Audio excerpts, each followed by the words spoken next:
திருப்பத்தூர் அருகே கம்பர் கவி பாடிய பிரசித்தி பெற்ற அய்யனார் கோயிலில் கும்பாபிஷேக விழா. நூற்றுக்கணக்கான கிராம மக்கள் பங்கேற்று வழிபாடு.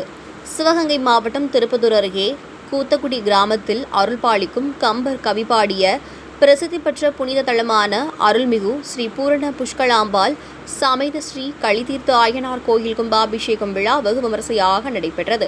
இக்கிராமத்து கோயிலில் புதிதாக திருப்பணிகள் மேற்கொள்ளப்பட்டு புனரமைக்கப்பட்டு புதுப்பொலிவுடன் காணப்பட்டது. இதனைத் தொடர்ந்து 23 ஆண்டுகளுக்கு பிறகு இன்று கும்பாபிஷேகம் நடைபெற்றது. விழாவை முன்னிட்டு கடந்த 21ஆம் தேதி முதற்கால யாக பூஜையுடன் கும்பாபிஷேகம் விழா தொடங்கியது. தொடர்ந்து நேற்று 2ஆம் மற்றும் 3ஆம் கால யாக பூஜையும் இன்று 4ஆம் கால யாக பூஜையுடன் பூர்ணாகுதி மற்றும் தீபாராதனை நடைபெற்றது. பின்பு யாகசாலையிலிருந்து கலசம் புறப்பாடாகி கோயிலை சுற்றி வலம் வந்தது. அங்கு சிங்கம்புணரி சேவக பெருமாள் அய்யனார் கோயில் ஸ்தானிகர் சிவாச்சாரியார் சேவர் கொடியோன் தலைமையில் வேத மந்திரங்கள் முழங்க கலச நீர் ஊற்றப்பட்டு கும்பாபிஷேகம் நடத்தி வைக்கப்பட்டு மூலவர் ஸ்ரீ களிதீர்த்த அய்யனாருக்கு புனித நீர் ஊற்றப்பட்டு கும்பாபிஷேகம் நடைபெற்றது. தொடர்ந்து கம்பத்தடி கருப்பர், பெரிய கருப்பர், சின்ன கருப்பர், ஸ்ரீ முனீஸ்வரர், நுண்டி கருப்பர், பேச்சி, ராக்காச்சி, சப்த கன்னிகள், பட்டவர், பலிபீடம் உள்ளிட்ட பரிவார தெய்வங்களுக்கும் கலச நீர் ஊற்றப்பட்டு குடமுழுக்கு விழா நடைபெற்றது. இதில் நடுவிக்கோட்டை, மேலையூர், கீழையூர், கண்டரமாணிக்கம், வளையப்பட்டி, மேலமாகாணம் உள்ளிட்ட பல்வேறு கிராமங்களைச் சேர்ந்த நூற்றுக்கணக்கான பொதுமக்கள் கலந்து கொண்டு வழிபாடு செய்தனர். முன்னாள் திருப்பத்தூர் சட்டமன்ற உறுப்பினர் கே உமாதேவன் கலந்து கொண்டு சிறப்பித்தார். விழாவில் மக்களுக்கு அன்னதானம் வழங்கப்பட்டது. இந்த கும்பாபிஷேக விழாவினை கூத்தக்குடி கிராம மக்கள் மற்றும் விழா குழுவினர் ஏற்பாடு செய்திருந்தனர்.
श्री गुरवे नमः। गुरवे सर्वलोकानां विघ्ने भवरोगिनः विद्यानां श्री दक्षिणामूर्तये नमः। सदाशिवसमारम्भां श्री घण्टाचार्यमध्यमम् என் மேலையூர் தொலாபடுமா கற்பூரம் சமர்ப்பணாமி.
மாதத்தே